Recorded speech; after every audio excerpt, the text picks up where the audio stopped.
Hola, bienvenidos a Revelando el Velo.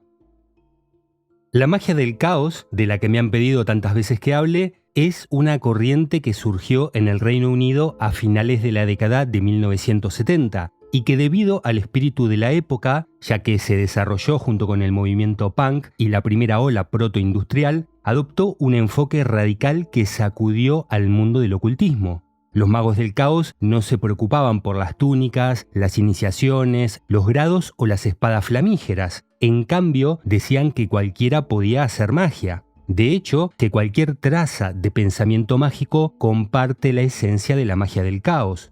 Inicialmente, el espíritu de este movimiento renovador fue hacer de la magia algo accesible para todo el mundo.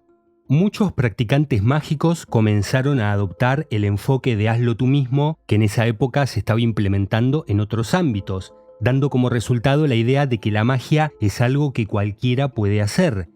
Entonces, el abordaje inicial de la magia del caos se basaba en lo siguiente: si los estudios esotéricos son estudiarse a uno mismo, los mejores resultados deberían surgir de utilizar las herramientas con las que uno sienta afinidad o con las que la intuición considere oportunas en ese momento. La magia del caos no tiene un carácter ni religioso ni elitista y trató de transformar a la magia de un arte a una ciencia, mediante el método científico de prueba y error, descubrir qué hace que la magia funcione y descartar todo lo que no funcione.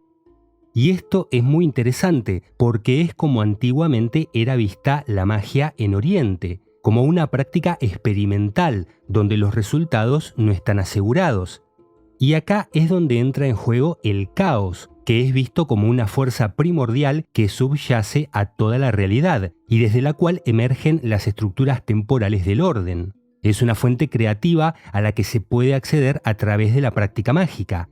En este marco, las creencias, es decir, las formas de orden humanas, son vistas como herramientas temporales que los magos pueden manipular a voluntad. Pero lo voy a explicar mejor más adelante. Por ahora con esto nos alcanza. El mago del caos toma elementos de distintas fuentes para construir un sistema único y personal que le brinde resultados. Pero a su vez, el sistema que utilizó ayer puede ser inútil mañana. Lo único que importa es el momento y los resultados. Más allá de eso, todo se puede adaptar y todo se puede versionar. Es cierto que el conocimiento de distintas tradiciones puede ayudar a los magos del caos a descubrir lo que sería más útil en determinado momento. Les da más herramientas, pero nunca se limitan a un concepto o escuela. Incluso si encuentran algo que les funciona, siguen intentando fuera de ese sistema. Se trata por todos los medios de no establecer ningún dogma. Ese es el espíritu de la magia del caos, seguir la dinámica del caos.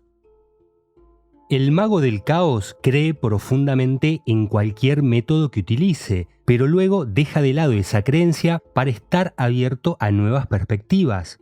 La creencia no es el fin, sino un medio para lograr un objetivo. Para decirlo más claramente, cuando el resultado se puede codificar, instantáneamente deja de ser magia del caos. ¿Deja de ser útil o se vuelve inválido? No, pero ya no es magia del caos, sino un sistema establecido. Por todo esto, el mago del caos es profundamente ecléctico. Un día puede utilizar isopsefía griega, otro día hacer santería, el domingo ir a misa y el martes usar cábala, lo que sea que sienta genuinamente que funciona para él.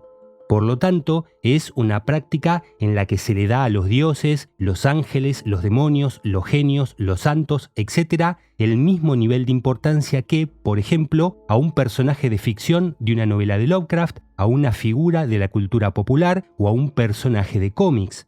Estas figuras son máscaras que representan a las fuerzas o principios que el mago vea o sienta en ellas y con las que quiera trabajar. Por lo tanto, la realidad se vuelve caótica, se transforma en un campo con múltiples sistemas de creencias superpuestos, donde todo se conecta o se relaciona de algún modo y donde los extremos, destrucción y creación, están constantemente en movimiento. En ese paisaje mental es donde se desarrolla la magia del caos. Esto también hace que la magia del caos sea un camino individual. En ocasiones pueden compartirse algunas ideas o visiones generales, pero habitualmente se elude todo tipo de dogma, por lo que es imposible definir a la magia del caos con una sola fórmula. Los magos del caos se niegan a seguir reglas o ideas fijas, solo vale lo que sirve para cada momento y para cada uno. La única excepción en este método, si buscamos explotar esta lógica, podría ser el cumplimiento de determinadas reglas si el mago ve resultados, aunque tarde o temprano debería modificarlas o cambiarlas por otras para que continúe siendo magia del caos. La magia del caos surgió en una época en la que la escena ocultista estaba dominada por la Wicca, Telema y los restos de la Golden Dawn. Estas corrientes tenían ideas muy específicas sobre qué es la magia y cómo practicarla, y compartían la idea de que si los rituales no eran ejecutados al pie de la letra o si no se estaba iniciado en la respectiva orden mágica, entonces la magia no podía funcionar. La magia ceremonial incluye liturgias muy específicas y ritos muy precisos, donde no se puede cometer un error en un gesto o siquiera en una palabra, porque no solo invalidaría toda la ceremonia, sino la preparación previa, que puede llegar a durar hasta meses. Además, la magia ceremonial encierra antiguos conceptos de filosofía oculta clásica sobre cómo funcionan el universo y las leyes invisibles de la naturaleza. Es decir, cómo se relacionan las cosas entre sí. Esto la limita en algunos aspectos, ya que marca ciertas pautas sobre cómo se debe abordar distintos poderes o cómo se deben tratar distintas energías. Por el contrario, en la magia del caos eso no importa para nada. El abordaje es individual y profundamente psicológico. El método mágico que se use pone al mago en el estado mental buscado, pero no se le da ningún valor más allá de eso. Es la magia de los nihilistas. Uno de los pocos conceptos que se repiten en los diversos enfoques de la magia del caos es que cada persona es diferente y lo que funciona para una puede no funcionar para otra. El objetivo no es obligar a alguien a hacer su magia como la hacen otros, sino a través de prueba y error descubrir qué es lo que funciona para sus objetivos y sus necesidades en particular. Otro concepto que se utiliza mucho es lo que llaman gnosis, pero que difiere del término gnóstico original. Con esta palabra se refieren a la capacidad de cambiar la conciencia a voluntad, entrar en un estado mental mágico o realidad alterada. Otro elemento que es muy habitual, tomado de tradiciones mágicas clásicas y adaptado, es el uso de servidores, que no son otra cosa más que familiares o tulpas. Un pensamiento inspirado al que se le da un nombre y se le imagina una forma y hasta una personalidad. Esta forma imaginaria del servidor puede ser inventada desde cero o también puede imbuirse en un personaje ya existente, lo que el mago sienta o crea conveniente. Por eso, en la magia del caos, un servidor puede ser una criatura mitológica, un personaje de anime, un sigilo, lo que sea que funcione para el mago. Como todo en la magia del caos, esto es un ejercicio psicológico. Fraccionar una pequeña porción de la voluntad, intención y poder mental creativo, darle independencia y volcarla a tareas y solicitudes específicas. Ahora bien, ¿cuándo comenzó este movimiento? ¿Quiénes fueron los iniciadores? ¿Cuáles fueron las primeras órdenes? Bueno, primero deberíamos empezar con los antecedentes ideológicos. Y en este sentido, la influencia más reconocida es el trabajo del pintor y mago Austin Osman Spare, una de las principales fuentes de la teoría y la práctica de la magia del caos. Spare fue brevemente miembro de la Astrum Argentum de Aleister Crowley, pero luego se separó para trabajar de forma independiente, promoviendo su propio sistema mágico, el Sos Kia, que era una fusión de magia telémica, tantra y conceptos filosóficos del Tao, especialmente los relacionados al caos. Este sistema mágico era tan ecléctico que le valió ser considerado el antecesor directo de la magia del caos. Spare estaba muy interesado en el papel de la psicología en la magia práctica. Estamos hablando de cuando la psicología recién estaba empezando a tomarse en serio. Recuerden que a principios del siglo XX la psicología y la parapsicología estaban íntimamente relacionadas, algo así como la química con la alquimia o la astronomía con la astrología. De hecho, a quien le interese el tema, el origen oculto de la psicología, lo desarrollo a lo largo de 8 capítulos en el podcast de Patreon. Entonces, las obras de Spare se consideran lecturas fundamentales para los interesados en la magia del caos, porque muchas de sus técnicas y puntos de vista se incorporarían a la teoría de la magia del caos. Un ejemplo es el concepto de gnosis que mencionábamos antes, ya que él fue quien empezó a desarrollarlo. Básicamente usaba el estado de gnosis para cargar los sigilos que creaba. La segunda gran influencia de la magia del caos fue el propio Aleister Crowley, que en su momento también mostró querer alejarse de la magia ceremonial, considerando que las formas tradicionales eran demasiado elaboradas o complejas y que debían ser modernizadas. De ahí su amplia tarea como compositor mágico. Un claro ejemplo es cómo enfatizó el poder de la voluntad en sus prácticas, un enfoque que heredaría la futura magia del caos. Su principio de haz lo que quieras, será toda la ley, resonaría en la magia del caos por su énfasis en la libertad personal. Otra corriente relacionada, incluso como influencia, es el discordianismo, una religión moderna, satírica y filosófica a la vez que rinde culto a Eris, la diosa griega del caos y la discordia.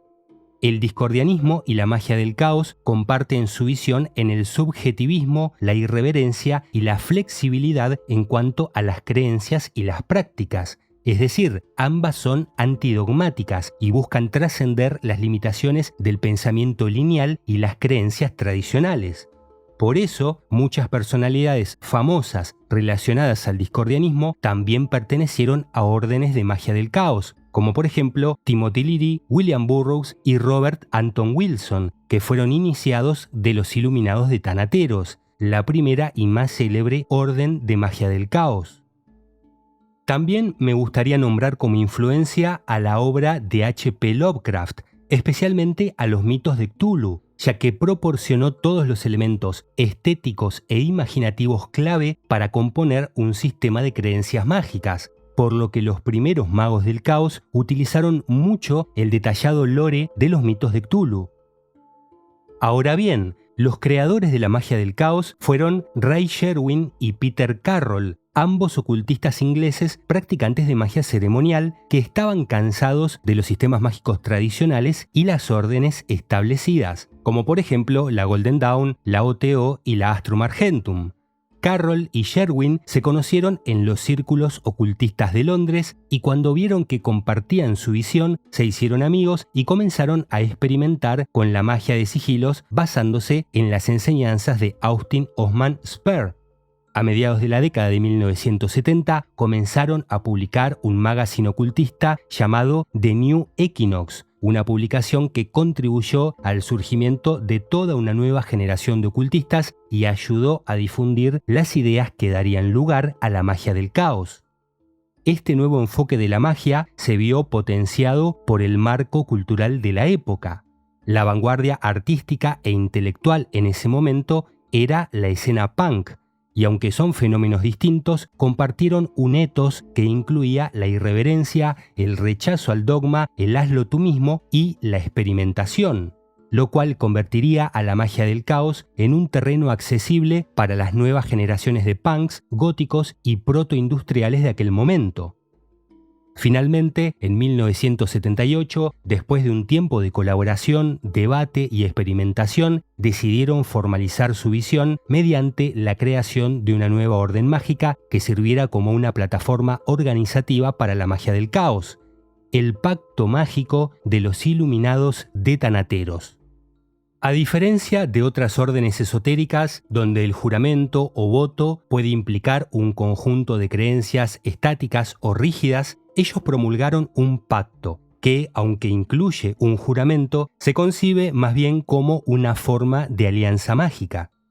Según Carroll, la palabra iluminados se usa por la costumbre de llamar así a los que han dominado los secretos de la magia, y la palabra tanateros es una combinación de Tánatos, el dios griego de la muerte natural, y Eros, el dios de la atracción, tanto la inferior, el sexo, como la superior, la trascendencia. Poniéndolo más simple, la palabra tanateros es una unión de opuestos, el principio de destrucción y el principio de creación, que como los extremos de un todo representan tanto al caos como a los métodos posibles para alcanzar una conciencia mágica. Los Iluminados de Tanateros fue diseñada como una orden sin jerarquías y flexible en cuanto a las prácticas mágicas. Los magos podían adoptar cualquier paradigma o creencia que consideraran útil en ese momento, algo que denominaban politeísmo psicológico, y que les permitía trabajar dentro de múltiples sistemas mágicos o religiosos sin adherirse permanentemente a ninguno. Inicialmente la orden fue bastante pequeña y la mayoría de los miembros provenían de círculos ocultistas, intelectuales y artísticos. Las reuniones eran informales y se enfocaban en la experimentación con la gnosis, la magia de los sigilos y otros métodos no convencionales. La mayoría de estos conceptos y prácticas iniciales fueron compartidos en 2 libros, el Liber Null y el Libro de los Resultados.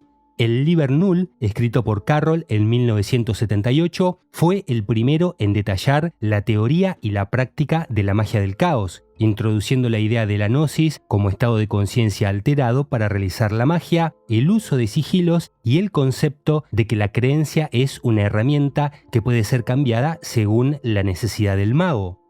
Por su parte, el Libro de los Resultados, escrito en 1978 por Sherwin, se centraba en la magia de sigilos y las formas en que los magos pueden influir en la realidad al trabajar con símbolos. Es decir, Sherwin desarrolla las ideas de Austin Osman Spare y las adopta a la mentalidad pragmática de la magia del caos. Durante los años 80, la teoría de la magia del caos se comenzó a hacer más conocida y la orden se expandió a otros países, así que con el tiempo, los Iluminados de Tanateros desarrollaron una estructura más formal, llegando a incluir grados de iniciación, aunque siempre mantuvo su enfoque en la flexibilidad y la experimentación.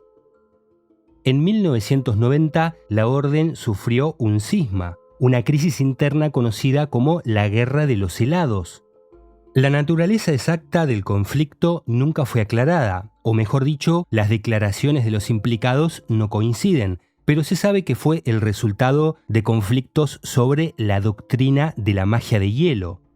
La magia de hielo es una forma de magia desarrollada por Ralph Tegmayr, también conocido como Frater Ude, un mago alemán que se hizo muy influyente en el movimiento del caos.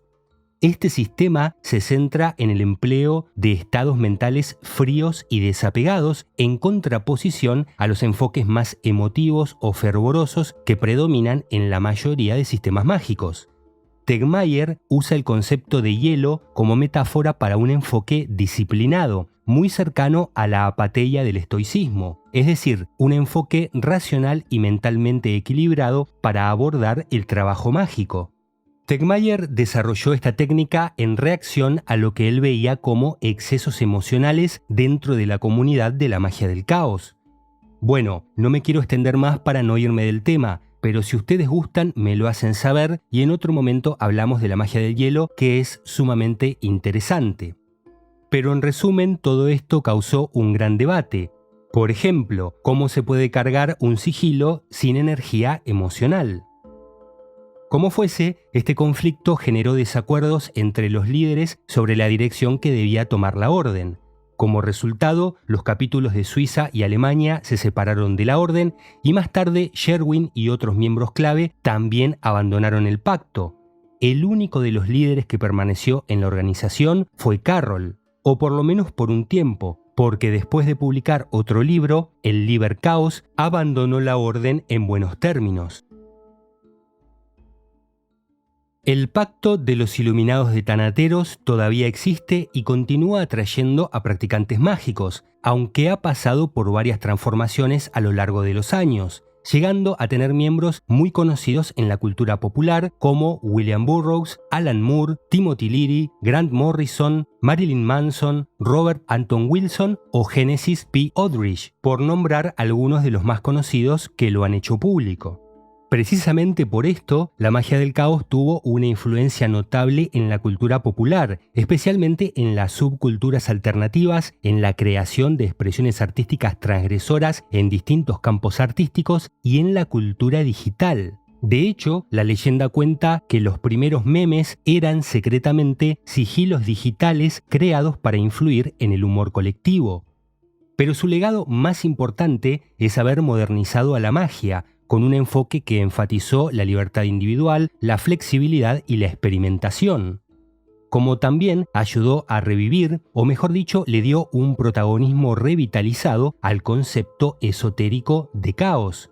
Y esto es algo de lo que me gustaría hablarles, porque en la mayoría de los artículos que hay por ahí sobre el tema se habla bastante poco del punto más importante de la magia del caos, que es precisamente el concepto de caos como fuerza primordial subyacente a toda realidad. En esta visión, el caos no es visto simplemente como un desorden o confusión, sino como una energía creativa y transformadora que está en constante cambio, más allá de las limitaciones del orden temporal. A diferencia de la concepción habitual del caos como algo negativo o destructivo, en la magia del caos se lo entiende como una fuente de posibilidades infinitas, una fuerza generadora que permite que surjan nuevas formas y realidades a través de la interacción de opuestos, como la vida y la muerte, el orden y el desorden, o como dijimos antes, la creación y la destrucción. En todo caso, el caos es una forma de orden superior incomprensible para los humanos. Por lo tanto, los iluminados de Thanateros consideran al caos como una condición natural del universo, una fuente desde la cual emergen las formas, como el orden temporal comprensible y hacia la cual eventualmente regresan. En esta teoría podemos definir al caos como el principio motor fundamental de cambio y creación en el universo, donde el caos es lo permanente y subyacente y el orden temporal es un intento humano de comprender la naturaleza dinámica de la realidad. Entonces, vamos a resumir a la teoría del caos de la siguiente manera. Si el mago accede al caos a través de la gnosis, un estado mágico de conciencia, puede afectar a la realidad, o sea, al orden temporal al que los humanos se limitan para lograr objetivos mágicos. O sea, para el mago, el caos es un terreno fértil sobre el cual, mediante el sistema que mejor le resulte, puede influir en la realidad. El uso de sigilos y otras técnicas mágicas se basa en la idea de que, al entrar en estado de gnosis, el mago puede romper las estructuras mentales limitantes, el orden temporal, y acceder directamente a la fuente creativa subyacente del caos, logrando que sus deseos se puedan manifestar. Este concepto del caos universal es lo que justifica la flexibilidad y el pragmatismo en la magia del caos, porque como consideran que el caos es la realidad última y el orden es solo una construcción temporal humana, los magos del caos creen que pueden adoptar y descartar creencias, sistemas y mitologías a voluntad. Esto incluye trabajar con sistemas religiosos o mágicos tradicionales o, sencillamente, inventar nuevos. Cada uno de estos sistemas es solo una máscara temporal que se superpone al caos universal, paradigmas que pueden ser utilizados o desechados según el contexto. Dicho esto, que tengan un buen día donde quiera que estén y miren con cuidado qué hay en la punta de sus tenedores. Si hoy aprendieron algo, déjenme un saludo en los comentarios y no se olviden de suscribirse. Y como siempre, les agradezco de corazón a los sponsors oficiales del canal, a mis mecenas de Patreon, porque son ellos los que hacen esto posible. Hasta la próxima.